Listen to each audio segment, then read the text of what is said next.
There's a bunch of tips and tricks for squad busters that you may have already figured out, like the fact that you can hold down turbo to not only move faster, but also to attack faster. Or maybe you already figured out how to cancel your spells, which, by the way, when you go to deploy a spell, if you move your hand physically on your device far away from where you originally tapped to target your spell, the icon will go gray, and at that point, I can let go, and it doesn't cast the spell. You may have known these things, but there are some things that are much harder to figure out. And although, for example, we can see on this wizard, he's got 850 health and 120 DPS, what about the fusion stats? Where would I find those? Thank goodness there's a website we can go check out that has all this information and more, and that is what we're gonna do in this video. The link for this website is gonna be in the description, and I feel bad not knowing how to pronounce this name, if it's Alp or Alpi, but a big shout out to the creator of this site for putting together all of this insanely useful information that we're gonna cover in this video. It includes things like fusion stats for troops, overall maps so we can study where things are, tips and tricks, the fact that chests are even on a cycle, I had no idea.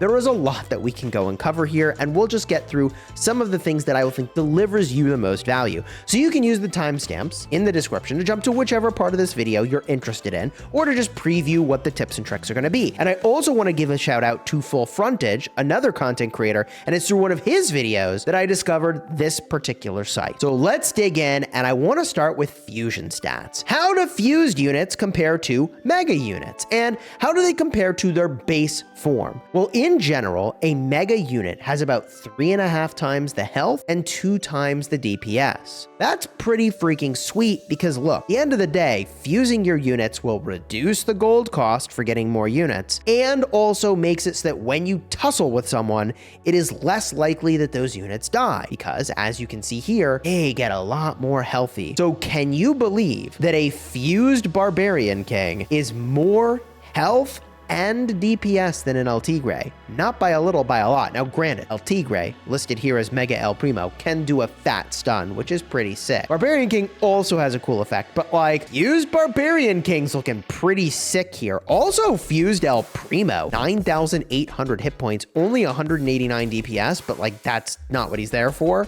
That's still pretty decent DPS, all things considered. Although, as we go down this list, sorted by hit points, the heavy is looking really good, isn't it? 240 DPS and 8,000 hit points. Hey, man. So this is really useful information as we cruise down this list. Mortis, pretty high on the hit points and shockingly high on the DPS, especially because I assume this doesn't include the DPS of the minions he's summoned. So like Mortis and Bee and Tank, for example, I think will be underrepresented on here compared to where they actually are in terms of power. Barbarian, pretty low on the list, 264 DPS and 4,900 hit points. I do wonder what happens when they flip to an elite Barbarian and how their damage changes. I will point out that people hate on the Goblin, but Goblin has 317 DPS. Higher than the Barbarian base DPS, but again, I wonder what happens when they flip Elite, which is a part of their abilities. So we could spend a lot more time going through this, but like, I've always felt like Nita's very squishy, which is true. She is very squishy. As long as the bear's taking the damage, you're fine. If she's taking the damage, you're dead. Max, also very squishy, but holy cow, that DPS, 394. Penny, 449 DPS. Damn! Witch at 446.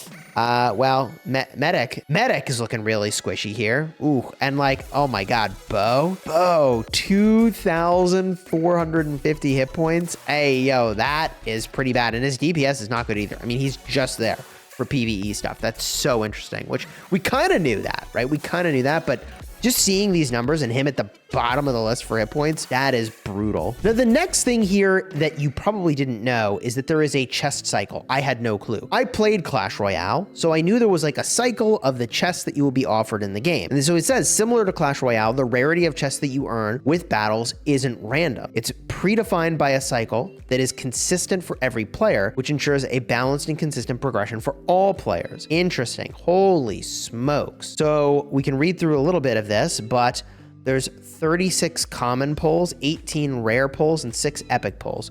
So I think when I'm getting loot at the end of a match, is this saying that like 36 out of 60 chests, I'm just going to get a common, 18 out of 60, I'm going to get a rare, and then 6 out of 60, I'm going to get an epic? Is that what this is telling me? Interesting. And then here's the cycle. At the end of the day, I don't think this is changing the way that I approach the game. Yeah, I don't think this is changing the way that I approach the game. It's kind of interesting for sure. But I'm just going to play games, get loot, and like, okay, so knowing the rarity of your cycle isn't going to make that big of a difference. Yeah, I think I arrived at the same conclusion, but it can be helpful to play as well as possible if you know your next chest is going to be epic, or be prepared with a 10-win streak. Yeah, so getting 10-win streaks. I mean, look, I have a almost 700 game streak going, which is kind of nuts. All right, let's go to the next thing here. So you probably already knew this, but like as your squad grows, your chest cost goes up, and it just straight up has to do with the number of units in your squad. So when you start out, you have a squad size of 1, it costs you 3 coins to get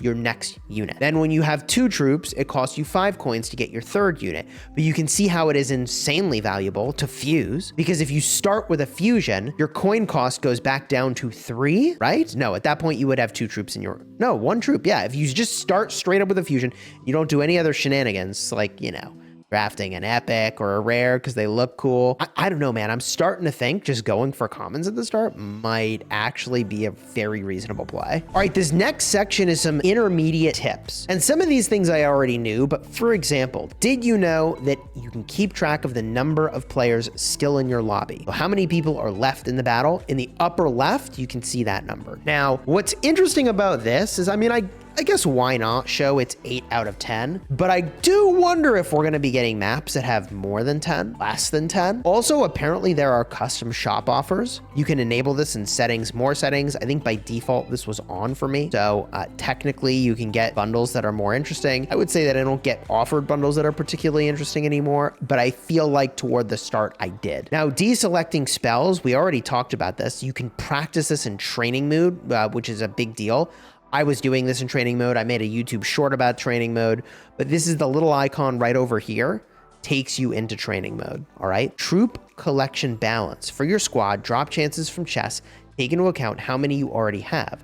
So if you already have a super goblin and your other troops are behind, you're unlikely to get more goblins. So I guess this means that your collection will be kept even, not within matches, but outside of matches. That's kind of, I mean, good to know.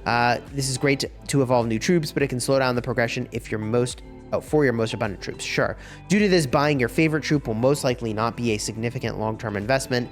Instead, focus on increasing your total amount of troops. Certainly an interesting conclusion. I will say that for me, Barbarian King is so far behind everything else, it's shocking. And I don't feel like it's being caught up, but I guess we'll kind of see. I'm on the plan of buying that one every time it shows up in the shop. Now, Explosive Harvester, you know this because you're already subscribed. I covered this in a separate video. I'll have a card in the end screen for this. But Greg and Mavis can harvest trees and carrots, but you can just use a bomb to clear the whole field of trees and carrots and get the loot, which is pretty sweet. So starting with a bomb and hitting a carrot patch is a massive accelerant. Enemy indicators. Oh, this is a big one. I'm going to have my editor make sure to find some footage to show this, but you can have a sense of who is around you. So if you are near another squad, you will see the name and the number of gems they have show up, okay? And that'll show up on the edge of your screen. I think it gets smaller as they're going away ever so slightly, and it gets larger ever so slightly as they get even closer, but you can and should pay attention to who's about to be around you,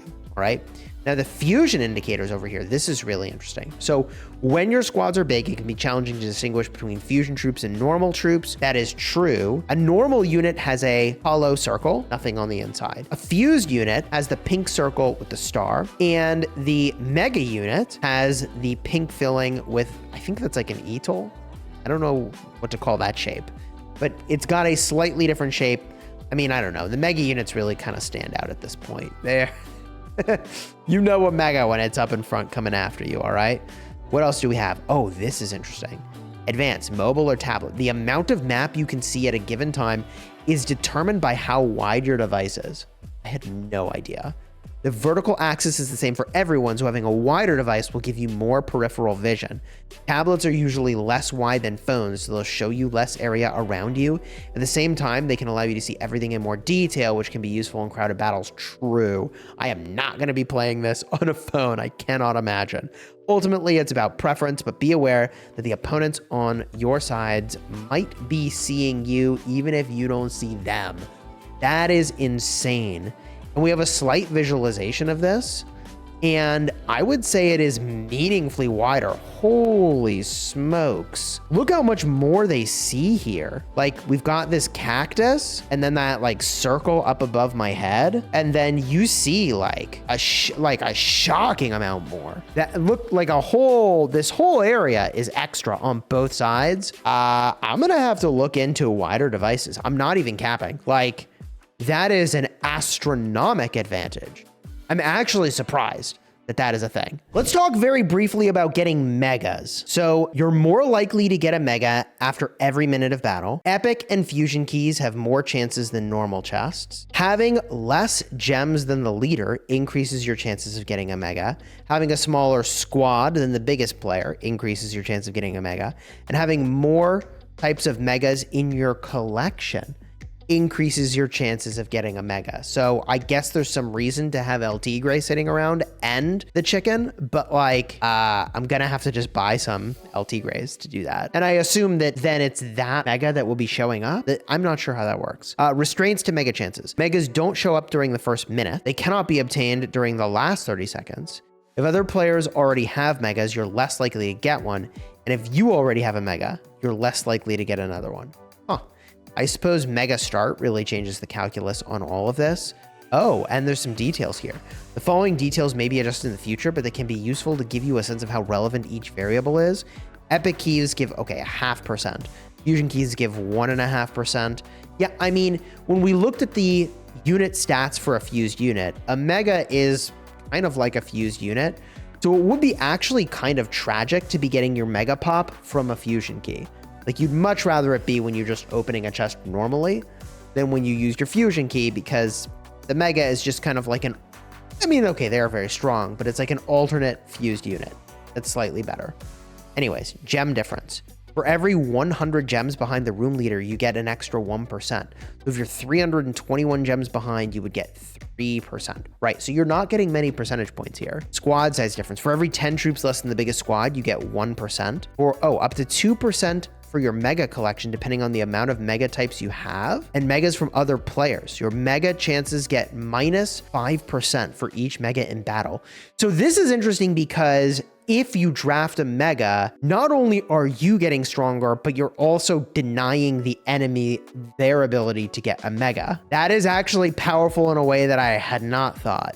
And megas in your squad, your mega chances get minus 15% for each mega in your squad. All right, let's just get a quick look at the monsters that you can fight in this game to understand which are weak and which are strong, and like how they compare to each other. Because this is really surprising to me. A tree giant I thought was a lot more scary than it actually is, but the base DPS is extremely low and it's only 20% more health than a kaiju. So if you feel like you can take a kaiju, you probably can take a tree giant. The Mega Mole, however, yeah, its DPS is insane. That thing will shred you, and it's got 18,000 hit points, and the loot explodes everywhere, which kind of sucks, if I remember correctly, because other people end up getting the gem. I keep calling them emeralds instead of gems. GG. Chest Menace. Okay, that generally I also never go for. 25,000 hit points is insane. This is on the Chest Imposters modifier, where in the center, you're going to have that Chest Menace show up. The DPS is really low, and I think you can mostly dodge it pretty easily. But if the loot explodes everywhere, it sucks for everyone, all right? Now, the big units. The one that I think is the most, awesome to take down is the Elixir Golem, because it'll spawn into a bunch of little blobs that give a ton of loot. It is a loot freaking pinata. The Elixir Golem is awesome. The boss robot is a little bit tricky. He does that AoE damage, 6,000 hit points. The baby drag, actually higher DPS, presumably not when it's, compared to the spinning around boss robot, but like only 5,000 hit points on that thing. Giant skeleton tends to be very easy to take down, as long as you just don't stand in the bomb. Easy peasy. And the mech and the scorcher are, yeah, like pretty moderate DPS, but lower hit points. And gift critter that's big, those are a lot easier to take down. 4,000 hit points. It's pretty much just a loot pinata at that point. Then the medium creatures, this is surprising, but also, I mean, the Royal Ghost, when you're in a match with those Royal Ghosts, they're kind of insane. Their DPS is higher than you would expect, and they live longer than you would expect. And this shows up here, 3,500 hit points, compared to all the other stuff like the Boxer Robot or the Warrior, which are 1,500 hit points. Yeah, the Bowler. Sure. The Royal Ghost is actually kind of terrifying. Now, this is something I'm going to have to just spend more time studying, but there are a ton of different maps, and I've always kind of wanted to know, like, hey, on this map, where should I be going?